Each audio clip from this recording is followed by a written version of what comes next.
my channel.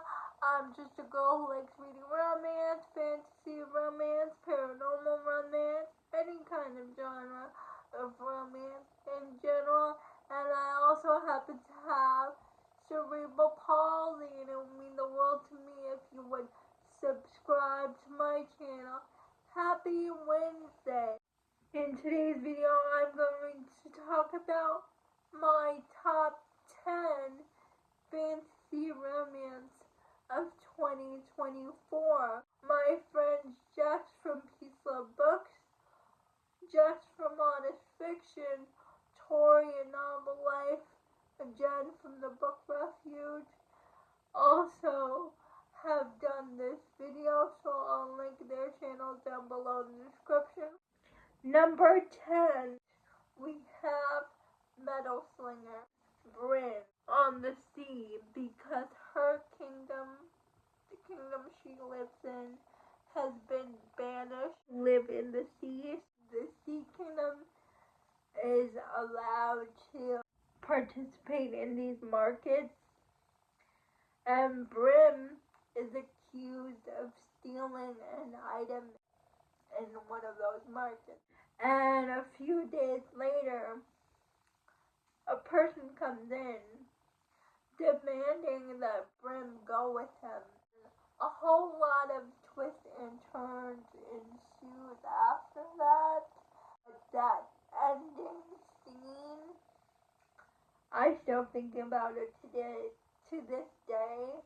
Pyre of Flames and Thorns. We're following this girl who has emotion magic, who can enhance people's emotions for her benefit. And she is a fae. And in this world, the fae, second-class citizens to dragon shifters, because a long, long time ago, the fae enslaved the dragon shifters, and one of the dragon shifters were able to break free of the fae's rule, caused a rebellion against the fae. Years later, there's a flip. The fae are like second-class citizens to the dragons now. The fae are being punished because of their ancestors. Heroine is part of the secret rebellion against the dragon shifters. And in this world, there is a tournament that takes place every couple of years, and it's finally the heroine's turn to participate in the tournament. But as she is training, she gets into a bit of a pickle. Dragon Commander. Once she is in the trial, she does everything to win the trial, to hopefully help the rebellion. But the Dragon General does everything in his power to make sure she loses. The ending twist at the end, I also did not see coming. Number 8, we have Till Death, heroine, who is the Death Maiden, who works for the Grim Reaper. She has to kill everyone the Grim Reaper tells her to kill. She has to take the souls to the Grim Reaper. Her father doesn't want to be near her, doesn't want to be near her powers, so he marries her off to another kingdom so they can form an alliance. The night before their wedding, someone sneaks in with a mask, and the guy tells her fiance, and they spend the night together, and they take their vow, and they get married before the actual ceremony happening the next day. And the next day, when she is about him and the fiance are about to get married. Somebody stops their wedding, and it turns out to be the guy from last night, the one wearing a mask. But she married the rebel leader. Really liked the audiobook. The audiobook is told in duet narration. The male narrator is Teddy Hamilton. I don't know who the female narrator is. I cannot pronounce her name, but she did really good too. Number 7, we have Quicksilver by Callie Hart.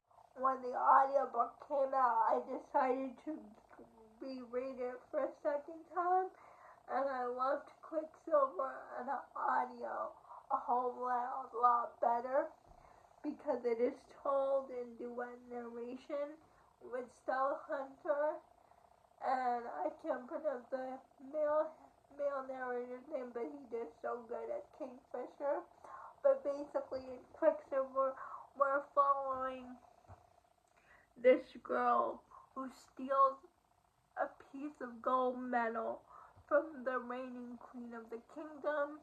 She sentences her to death from stealing from her kingdom. As she's about to get executed, a guy with a sword comes and takes her to his kingdom in the Fey realm. And the guy who saved her is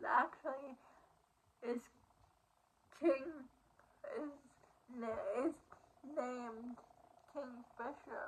He saved her because he believed she had the power of the necklace, that she can manipulate metal, and then was so action-packed. Number 6 spot, we have Fourth Wing by Rebecca Yarros. Now, if you have been following me on my channel, you know that I've had quite a journey with Fourth Wing. It was on my worst books of the year when it came out because the audiobook was so terrible. But then I decided to try Fourth Wing again with the graphic audio version, and I really like the graphic audio of Fourth Wing. Violet Sorrentale, who wants to become a scribe, but her mother, who is a dragon writer, is like, no, daughter of mine is gonna be a scribe. So she forces her to become a dragon writer and go to this school so that way the dragons can choose her.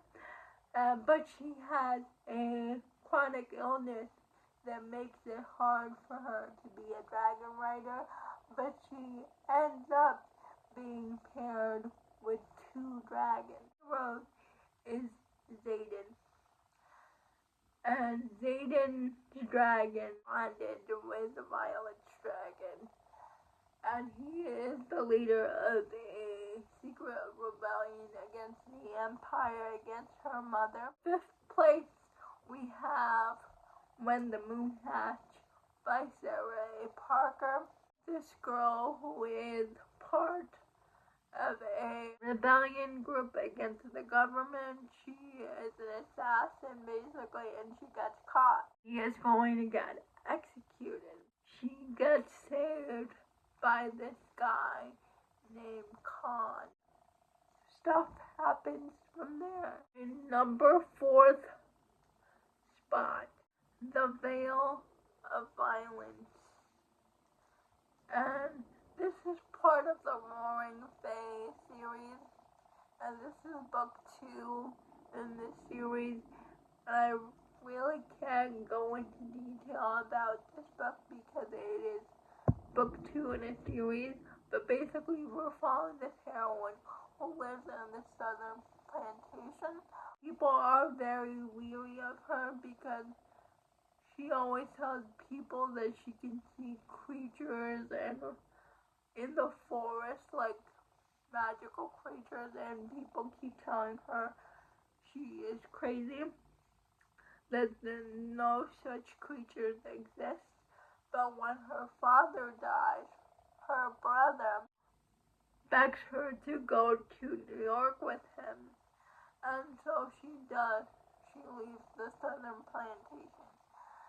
And she meets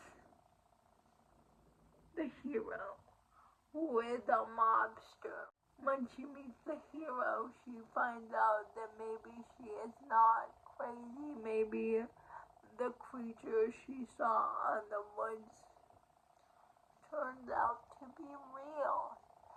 And this book gave me sort of Mist and Fury vibes.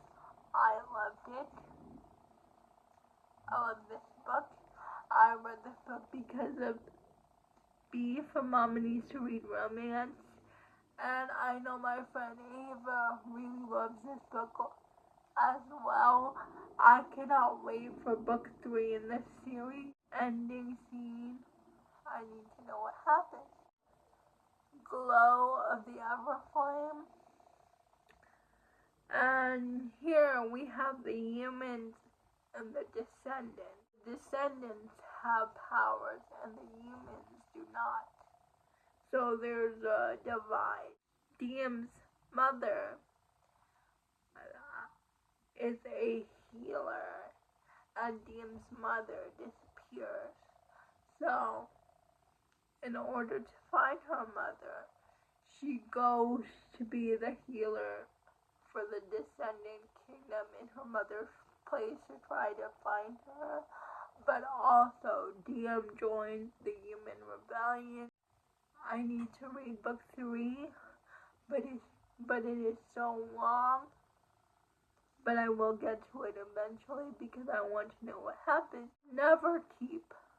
Two spots were dropped in a war in the very beginning. Shifter Fae and the other kind of Fae, the Sky Fae, and we're following Everest, who's seeking revenge because her mother died in the war, which happened in the first few pages.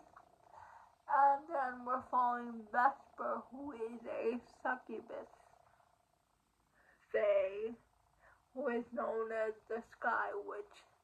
And both Vesper and Everest, they get accepted into Neverkeep, and Everest wants to go in Neverkeep to try and find her mother's killer and try to take revenge against her mother's killer. And Vesper goes into Neverkeep because she has the favor of a prince, and the prince wants her to go undercover in Neverkeep.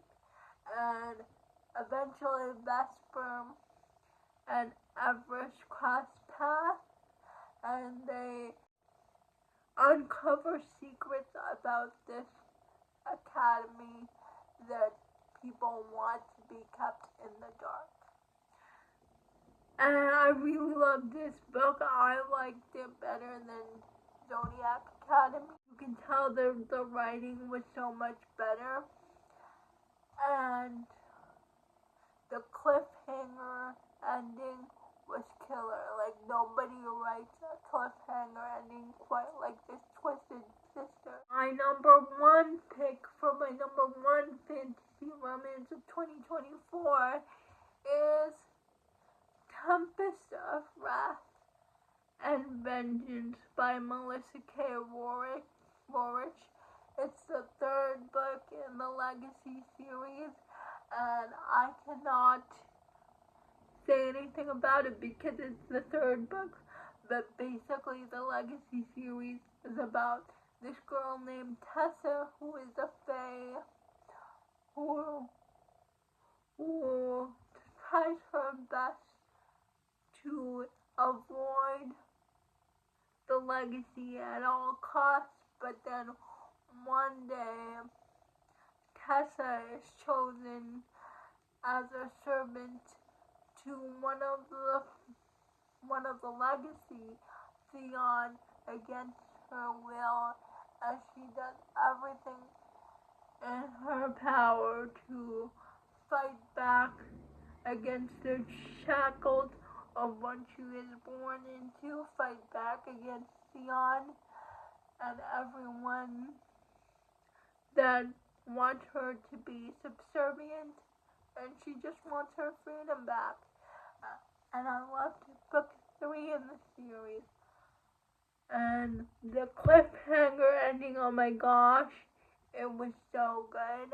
I need book 4 immediately, and apparently book 4 is the final book in the series, and I just can't wait to see how it all wraps up. Those are my top 10 fantasy romance of 2024.